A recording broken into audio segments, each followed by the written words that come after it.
Hello, everybody. Good afternoon.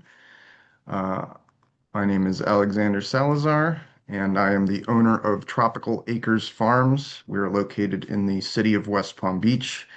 Today, I'm going to be talking to you a little bit about nutrition on mangoes, specifically from a Florida grower perspective. So, I am a commercial mango grower here in Florida. I grew up here in South Florida. And I've been growing mangoes on a commercial scale for about 14 years now. And I have some experience growing them in a few different places. I used to grow them out in Loxahatchee Groves. Now I exclusively grow them in West Palm Beach. We are actually located in the city of West Palm Beach on a very historic property that is owned by the Sturrock family, whom I lease the land from. We grow at this point over 320 varieties of mangoes. We grow some other tropical fruits, but mangoes are our passion. Um, and so having this opportunity to grow all these different kinds of mangoes and grow them in different locations, I've had a little chance to learn about their nutrition, um, and a lot that goes into that when it comes to trying to grow them on a commercial level. And that's what I'll be talking to you about today. Um, so obviously in Florida, we have more than one soil type, right? It's not a one size fits all kind of situation. Down there in Homestead and the Redland, they've got calcareous, rocky soil, if you can call it soil. In parts of Western Broward, Western Palm Beach counties, you've got very mucky soil actually. And then over where we are here in West Palm Beach, the soil's actually quite sandy. We call it sugar sand here. Not a lot of organic matter in the soil. So it's not a one size fits all, but there are certain themes that kind of repeat wherever you happen to be in Florida. Um, so I'm going to talk about, instead of going over every element and everything, obviously I don't have time to do that. I'm going to talk a little bit about some of the more important ones as it comes to mangoes and some of the ones that you'll commonly encounter deficiencies with here, and then go over a horticultural, a nutritional regimen for mango that we've developed here for growing them commercially. So, um, so the most important nutrient probably for mango in South Florida, at least when it comes to fruit production, is potassium. Most soils in South Florida are at least a little bit deficient in potassium, and some severely so. And when we go through a mango orchard here, or just even a person's yard or whatever, we're very, very commonly going to encounter potassium deficiency. And potassium deficiency can look like the same symptoms that you see from things like salt burn from over application of fertilizer, or it can also look like powdery mildew damage. But basically, it causes burning along the leaf edges, like you see in this photograph here. It'll often start as some yellowing, and then the necrosis sets in. But in real severe cases, it can cause dieback.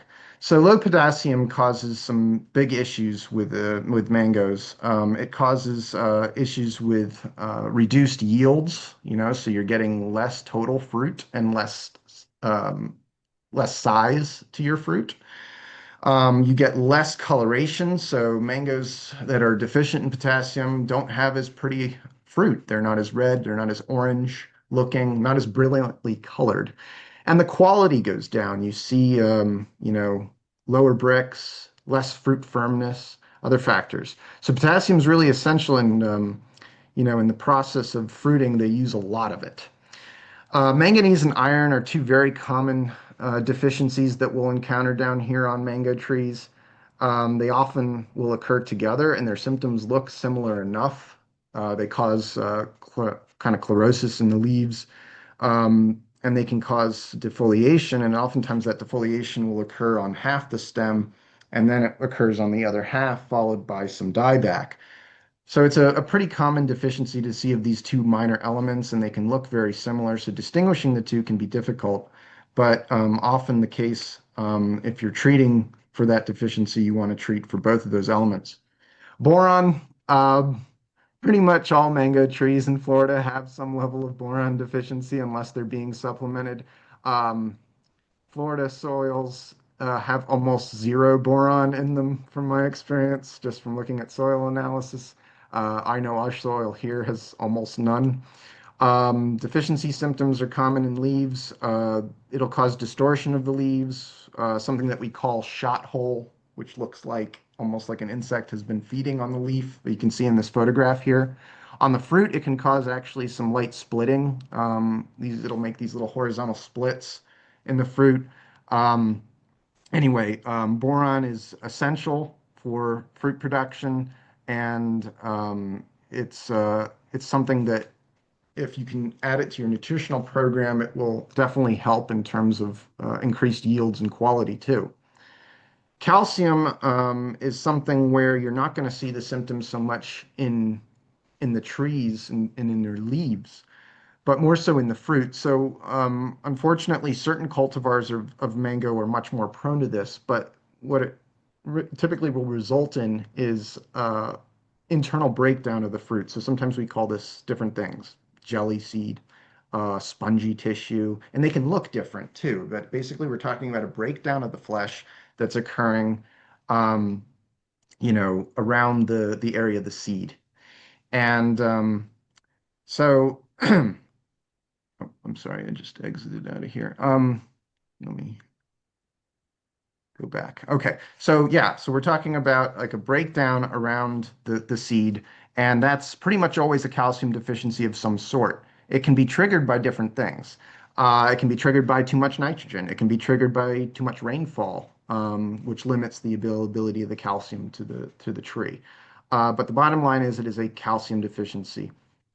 Um, Less common, but you can definitely see some of these deficiencies. Zinc, magnesium, copper, they do occur. But these other ones that I've just spoken upon are a little bit more common.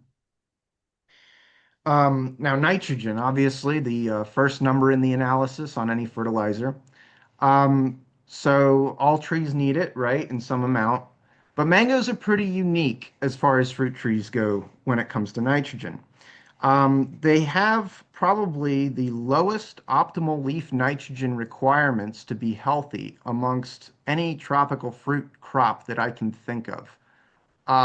So for mango, the optimal leaf nitrogen percentage is somewhere, depending on the study you look at, around 1%. Some would even suggest slightly less than that, maybe slightly more, but certainly not much more than that. And once they get, just a little bit above it, problems start to occur. They're very, very efficient at finding and synthesizing nitrogen compared to other fruit trees. Um, and for perspective, with that 1% leaf nitrogen figure, other tropical fruit tree crops are going to be several times that, and then you get to something like bananas and it's like almost 10 times that. So they're very, very low in terms of the spectrum of required nitrogen. And then once you've supplied nitrogen to a mango tree, it actually takes years for it to cycle out of it. I think up to 3 years. So they'll store it in their wood. Um, Now, unfortunately, because of our climate here in Florida, with a high amount of rainfall and elevated humidity, we are already in a condition that's very, very conducive towards vegetative growth on mangoes. And in the modern era, with the trend towards trying to keep mango trees smaller and more manageable, this is a hurdle we have to clear. And when you provide nitrogen beyond the point of necessity, we are pouring gasoline on a fire, if you will, with a lot of mango trees in terms of achieving proper maintenance with them. Um, so basically, if you're trying to grow mangoes on a commercial level in Florida, my belief is you want to focus initially on canopy development to get yourself to a point where fruit production is possible. Um, but you also want to make sure that your fruit quality ultimately is outstanding. So we want basically managed vegetative growth. We want very good fruit production, but we also want very good quality. And these things are not necessarily mutually exclusive, all right? This is achievable with proper nutrition. Um, so I advocate for very light applications, okay, of a slow release granular NPK fertilizer that contains minor elements after you've planted your small tree. We're talking about little 1, 3 gallon plants that most orchards are going to be started upon. I don't usually recommend larger trees than that when you're starting a new orchard. It doesn't really make economic sense. And typically, these small trees will catch up to larger trees pretty quickly, but if you're taking proper care of them. So I believe that if you're going to supply some NPK to a young tree, and we will typically do that here, the nitrogen figure on the analysis should be under 10. Okay. Um, and the phosphorus numbers should be relatively low as well. We're usually pretty okay on phosphorus when it comes to soil content, at least where we are. But the potassium number, the K number, should be higher than the nitrogen number. Okay. Um, and so, like we, for example, will use like what's essentially a palm tree fertilizer, an 8-2-12, on a young mango plant that's like 1 or 3 gallon in size. But we really want that analysis to contain some boron, some manganese, some iron, and some zinc as well as some other elements. So we'll make NPK applications to a young tree maybe once a month between March and November. Very, very light quantities. We're talking about like a tablespoon per foot of tree height. So if it's a 2 foot tall tree, we're only giving it 2 tablespoons of fertilizer, and that's it for a month. And that's a pretty low application rate, okay, for a fruit tree.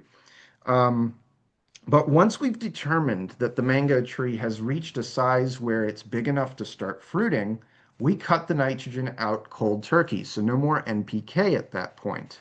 And that's not very big. That's like a tree that's maybe 4 feet tall and wide, and a trunk girth that's a little under 2 inches, actually.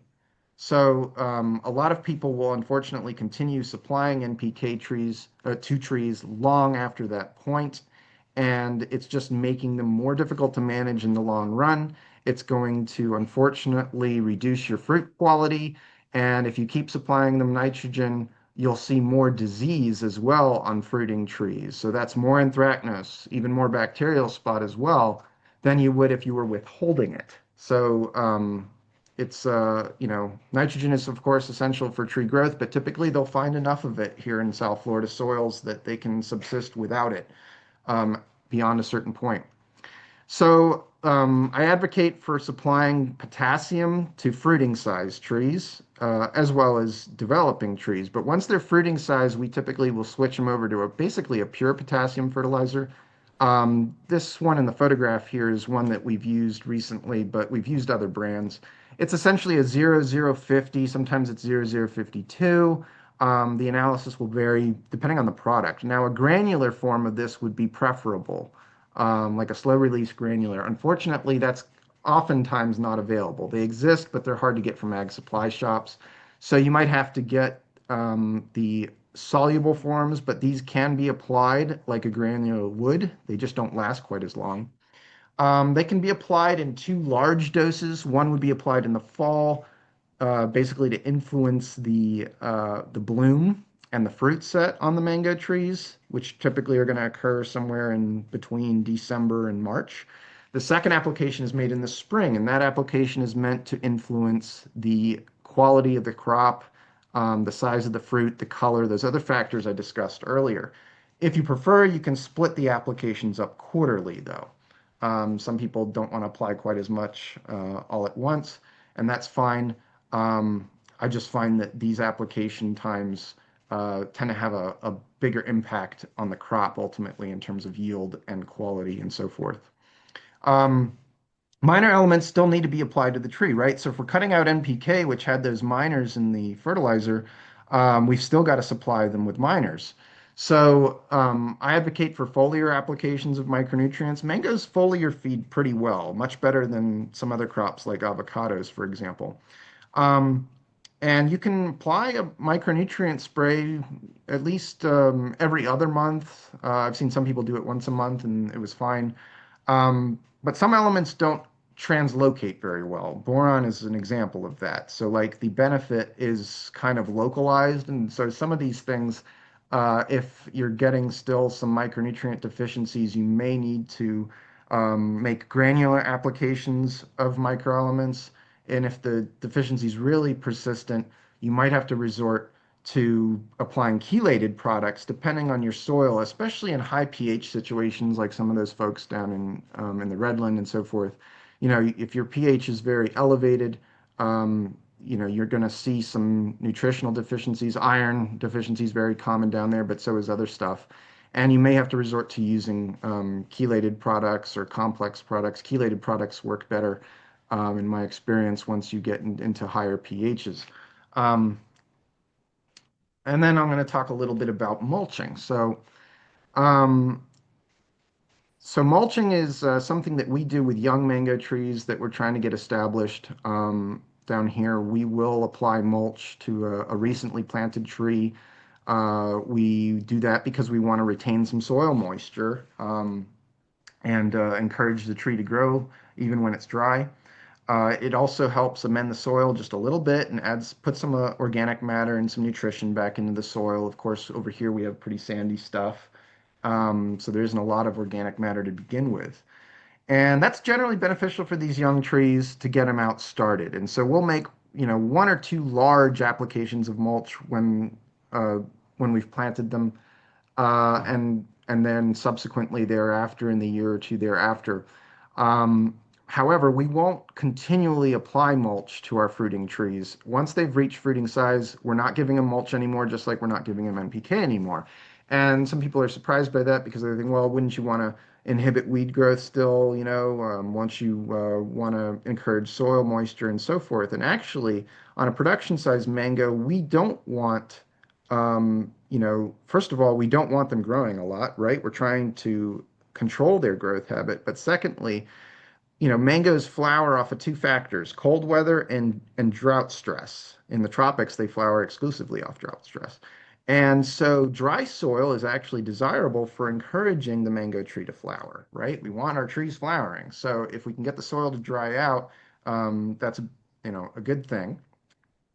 And so we don't necessarily want the mulch, that's going to keep the soil moist. You can use compost. So I get asked about compost a lot. Compost is beneficial to young mango trees, but unfortunately, a lot of people like to put it in the planting hole. I highly suggest you do not ever do that. It's a good way to kill a mango tree. But you can top dress the soil after planting, and you can apply it periodically. But just like the NPK, we usually don't apply compost to our fruiting size mango trees. Okay. Finally, I do recommend getting soil tests wherever you happen to be to see what your soil situation is like beforehand, before you start planting them. It gives you an idea of what might be going on, what you are deficient in, what you might be fine in. But bottom line is, if your pH is kind of elevated, you may have to lower your pH. That can be done with pelletized sulfur, things like that. And you might find that you've got to resort to using chelated products a little quicker than somebody else might, in a more optimal situation. So here in West Palm Beach, our pH is like 5.8, and in certain parts of Florida, it might be over 8. So there can be significant differences in soil pH and in soil nutritional content, and it helps to do your research beforehand. Um, and the bottom line is you want some balanced nutrition on mango, but you want to avoid over application of nitrogen. Very, very critical. I've been in orchards that had all kinds of issues, and they told me they weren't even applying any NPK to their trees. And these estate orchards had beautiful, lush, green turf between their trees. And then I go, well, you guys apply turf fertilizer? And then all of a sudden, oh yeah, I guess we do. And so guess where that turf fertilizer is going? It's going straight to the mango tree. So anyway, hopefully this provides a little bit of information on nutrition when it comes to growing mangoes commercially here in Florida. And I can take questions now. So. Thank you very much, Alex. Very interesting presentation. We have a question from online and one in person. So, how Mhm. often do you recommend doing soil and tissue analysis? Well, I recommend doing it before you plant anything. In terms of getting a soil analysis, I would do it and I would get samples from multiple sections of the property. So within an individual property, even a small one, you'll find sometimes substantial differences in terms of nutritional content of the soil and even pH. So I would get one before planting, and you can even divide the samples into different quadrants of the property or however you wish you to do it. And then after you've planted, I would wait probably at least a year, but perhaps even longer before I'd go and do some secondary tests and getting a leaf tissue analysis to see how things are going. But stuff can change a lot within 3 years of planting. I've seen it happen. Once they start fruiting, the fruit production process takes a lot of potassium out of the soil and for the tree. And so, it's not unusual to see trees that are, they look good for a while and then they're fruiting very well for a few years. And all of a sudden, and you're taking good care of them, all of a sudden you've got a potassium deficiency going on. So, I liked how you talked about not mulching the fruiting trees. Mulch is something too that people use for weed management. So what do you use for weed management in your groves? so in our grove, we don't really need to do too much. We do have a ground cover, which ironically enough is a nitrogen fixer, but it doesn't put too much nitrogen into the trees as far as I'm concerned. We use perennial peanut, but once the mango trees get beyond a certain point, their canopies, if they're developed properly, will shade out the ground below them. Now, some orchards, and we do, by the way, mow the place and that way we keep our vegetation around the trees under control because we don't want a lot of vegetation on the trees. It's going to increase humidity. But some orchards use herbicide, and that's fine. It's a choice of the grower, and usually a few applications of it a year is going to keep the weeds under control. Obviously, hand pulling in an orchard situation is usually cost prohibitive, labor prohibitive.